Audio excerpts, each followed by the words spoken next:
specter of war looms between U.S. and Iran as Trump makes shocking move. Iran and the USA may be hurtling towards all-out war after officially designating Iran's elite Islamic Revolutionary Guard Corps, IRGC, as a foreign terrorist organization. The IRGC is a branch of Iran's armed forces founded after 1979 revolution, but is now classed in the same bracket as organizations like ISIS as far as the Trump administration is concerned.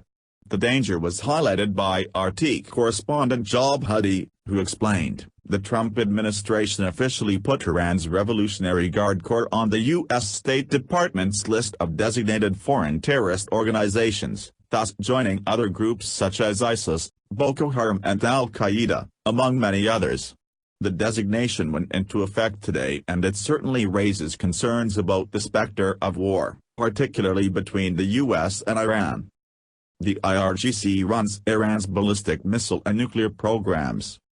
It's also tied to the country's shipping and banking industries. The U.S. says that the IRGC also supports Islamic militant groups around the world.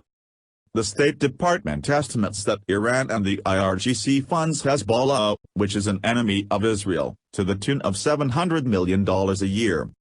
U.S. President Donald Trump said last week he would make the symbolic but unprecedented move, which immediately was condemned by Iran and created concerns about reprisal attacks on U.S. forces.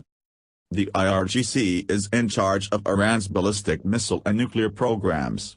It also is involved with the country's banking and shipping industries.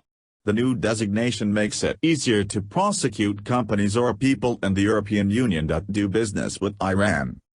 U.S. law already punishes U.S. persons who deal with the IRGC with up to 20 years in prison because of the group's designation under the U.S. Specially Designated Global Terrorist List, a different U.S. sanctions program. Iran agreed under a 2015 deal with world powers to restrict its nuclear program in return for the lifting of sanctions that had crippled its economy. Some of these limits are due to be removed after 10 years, and some others after 15 years. However, U.S. President Donald Trump withdrew from the deal last year, saying one of the defects in the accord is that limits on the Iranian nuclear program start to expire. On Saturday, France's ambassador to the United States, G.A. Copyright Rod, said on Twitter, "It's false to say that at the expiration of the WWIII, the nuclear deal, Iran will be allowed to enrich uranium," adding that sanctions could be reimposed. Iran says its nuclear program is for peaceful energy and medical purposes and that it has the right to process uranium for reactor fuel under the Nuclear Non-Proliferation Treaty, NPT, a global pact to prevent the spread of atomic arms. Iranian Deputy Foreign Minister Abbas Araqi said Rod's comments were a major violation of the object and purpose of the WWIII, adding they needed immediate clarification by Paris, or react accordingly. Good morning. I'm here to make an important foreign policy announcement concerning the Islamic Republic of Iran. Today, the United States is continuing to build its maximum pressure campaign against the Iranian regime. I am announcing our intent to designate the Islamic Revolutionary Guard Corps, including its Quds Force, as a foreign terrorist organization in accordance with Section 219 of the Immigration and Nationality Act. This designation will take effect 1 week from today.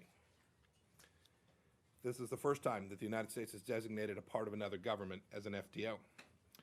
We're doing it because the Iranian regime's use of terrorism as a tool of statecraft makes it fundamentally different from any other government. This historic step will provide the world's leading state sponsor of terror the financial means to spread misery and death around the world. Businesses and banks around the world now have a clearer duty to ensure that companies with which they conduct financial transactions are not connected to the IRGC in any material way. It also gives the U.S. government additional tools to counter Iranian-backed terrorism. This designation is a direct response to an outlaw regime and should surprise no one.